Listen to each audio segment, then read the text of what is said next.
Have you ever seen a Predator or Yautja jam out to a song by La Rosalia? Watch this. Malamente. Así sí, malamente. Look, even my sidekick is jamming out to it. Ah, that's awesome. By the way, her recent album is a masterpiece. Go listen to it. What is up, everybody? Random Random Man here, bringing you my review for Predator Badlands in one take. Now, the plot of this science fiction action film follows a young predator outcast from his clan who finds an unlikely ally in his journey to take on the ultimate adversary.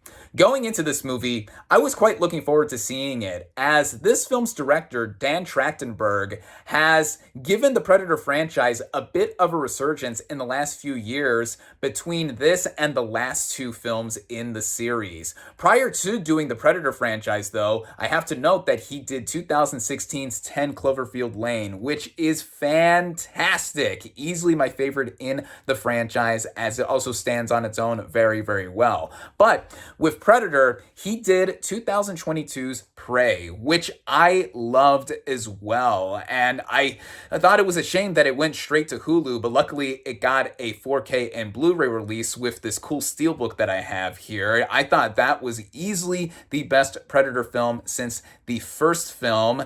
And just earlier this year, we had the animated film Predator Killer of Killers, and I did not review it. I saw it a couple months back at a cousin's house, and I thought that it was quite enjoyable. It was an anthology movie, or technically it had three storylines that converged together, with the Predator going between three different places and different time periods, and it all coming together. I mean, pretty violent for a Predator movie, also being animated, so there was a lot of stuff that could be played around with in terms of creativity. But yeah, Dan Trachtenberg has been quite busy. I mean, just in the last few years, as I mentioned, he did Prey, Predator Killer of Killers, and now Predator Badlands. So with this movie finally giving us a Predator film in theaters, the first one in a while since the 2018 one by Shane Black, which I didn't see. I heard not so good things about that.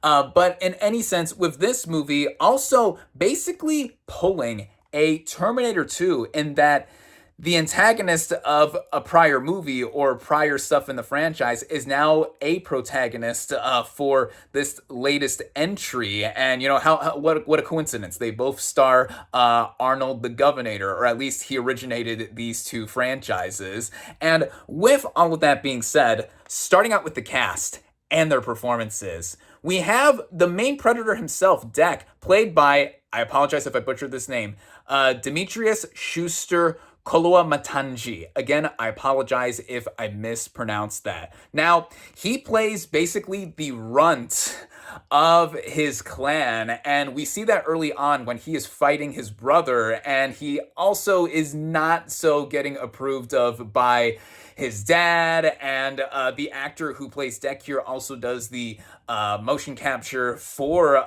Deck's father. And with the character here, you actually get to feel for a Predator for the first time, because again, he is the main character, but he's in a position to where he is an outcast from his clan. He wants the clan's respect, and then with this journey that he goes on to basically kill this apex predator and get the predator as a trophy so that he is accepted. That is the main motivation here. And plus the physicality that the actor brings. He clearly knows what he's doing in terms of how he is poised, he stands, and then also moves along with the action and just doing everything in between as a predator or Yautja will do. I think that is something that is really, really cool that the franchise is doing with all of the actors who have played the Predator in the past. And I'm glad that he was getting a lot of attention for this. I've never seen him in anything prior to this movie, but I think that this is something that should put him on a lot of people's radars, no matter the kind of action set pieces or projects that he is doing. The other main actor here, so it's basically only two principal actors. It's Elle Fanning.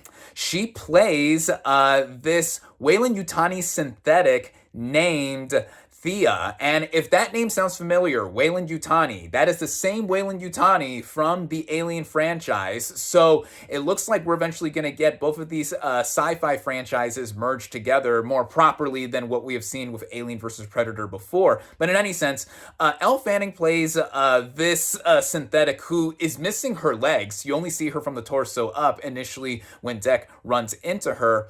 And she instantly brings a lot of levity to the film. When she first pops up on screen, my audience and I had quite a few laughs with the quips and all the stuff that she is saying. She seems like a character that would get annoying really easily, but I would think that she was a great addition to the franchise in any sense, or this film more specifically in the narrative, because both of them have to be unlikely comrades and team up with each other because Thea is getting searched after from another synthetic. Her name is Tessa, also played by Elle Fanning. So both of the main actors here are playing more than one roles here, which is interesting to see them flex their acting muscles. And with Fanning specifically, Thea is, like I said, upbeat, kind of happy-go-lucky. I mean, of course, she's a synthetic, so she's implanted emotions and given emotions on purpose for a mission that she's doing. And then also clearly it resulted in her having lost her legs. But then Tessa is a lot more cold, a lot more calculated in comparison while searching for this other synthetic played by Fanning. So all that coming together and just seeing how she plays off of the other lead here, both of them together I thought was great. Some of it you see her strapped on the back of Deck walking around and just like going up against the elements here, as that's literally what the movie amounts to for a bunch of it when we see a bunch of downtime or slower moments for the narrative. As getting into the writing here by Patrick Azon shows that initially we get to see a bit of the Predator world that Deck is living on, and then eventually, after we get an encounter with his family early on, he is sent to this faraway planet where he eventually runs into Thea, and literally the wildlife and plants, flora and fauna, everything is out to get him. Everything is dangerous. I mean, an example of this is razor grass. All this all together, as soon as he lands there, he has to fight the elements and environment that he is in. And then teaming up with Thea, that is when the movie really moves in earnest, and it becomes something tonally that I thought was quite balanced.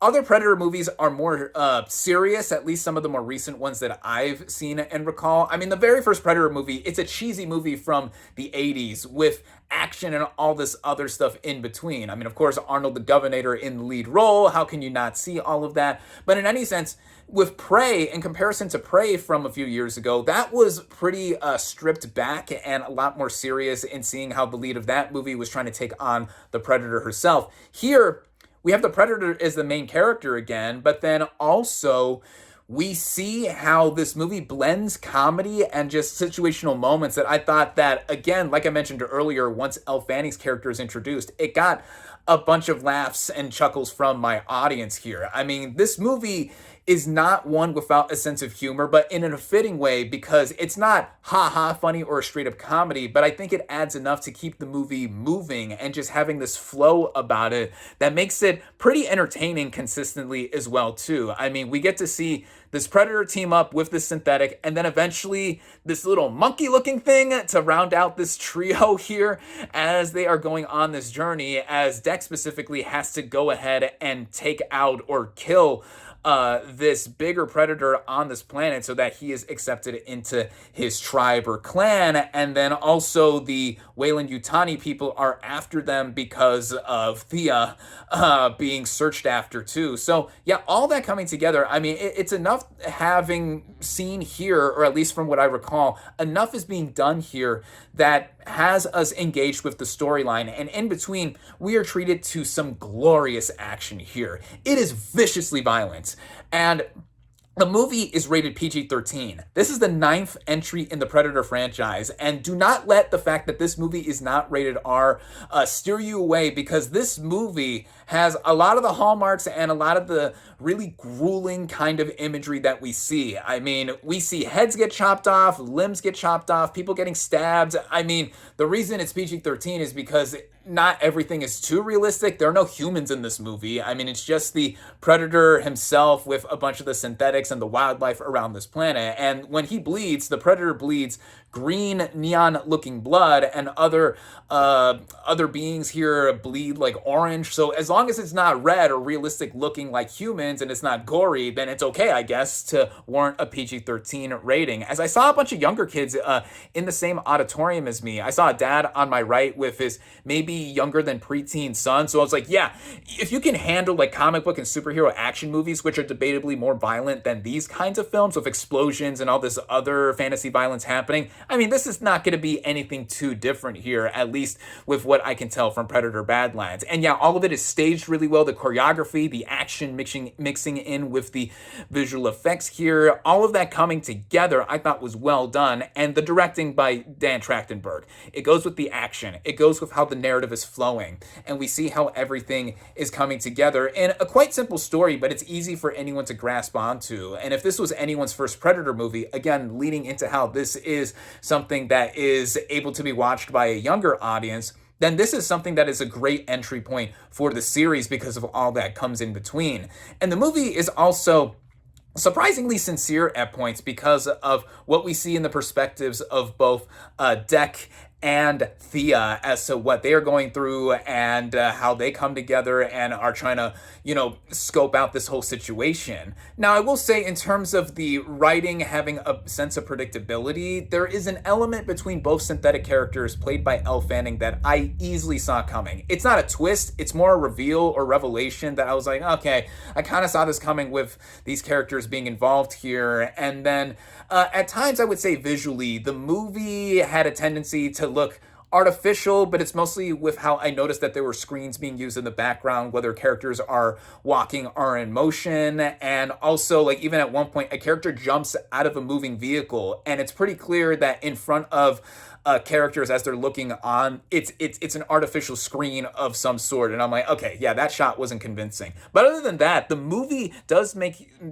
indeed make really good use of its just over $100 million budget because of all the visual effects going in between, how this movie is stylistically. I mean, the planet that these characters are on, it looks like anything and everything is out to kill you, or even if you least expect it, it's going to cut you or just like give you a wound or of some sort. I mean, I wouldn't want to be caught there alone, but luckily the Predator has resources at his disposal to try and go ahead and wave through all of this.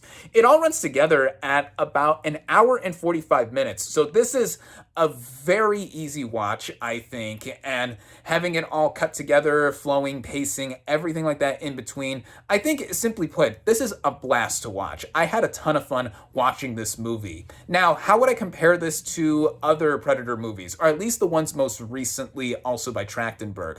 I think I say this is better than Killer of Killers, and I would prefer Prey over this just a bit because I liked that more pared down kind of story and seeing how the Predator was fighting a Native American, or a Native American was trying to defeat the Predator in the time period from centuries ago. That got to me, I think, a lot more, but that doesn't dismiss or really downplay how Predator Badlands is such a fun movie to watch in any sense. Whether you've seen any of the Predator movies or not, this is something that I think any action fan will get a ton out of. All the sci-fi that is worked in here. Again, eventually it looks like the Alien and Predator franchises are going to be merged. We'll see how that goes all together. But, I expected to get something out of this, but I got a bit more than I expected. And also, again, just as an experience altogether, I thought it was very engaging, and it is something that I would definitely recommend seeing.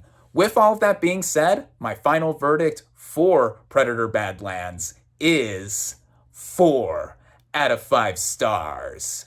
Thank you all, as always, for watching. Be sure to like this video, comment on what you thought of Predator Badlands. Social media links in the description. Subscribe to my channel for more, and I'll catch you on the next movie review.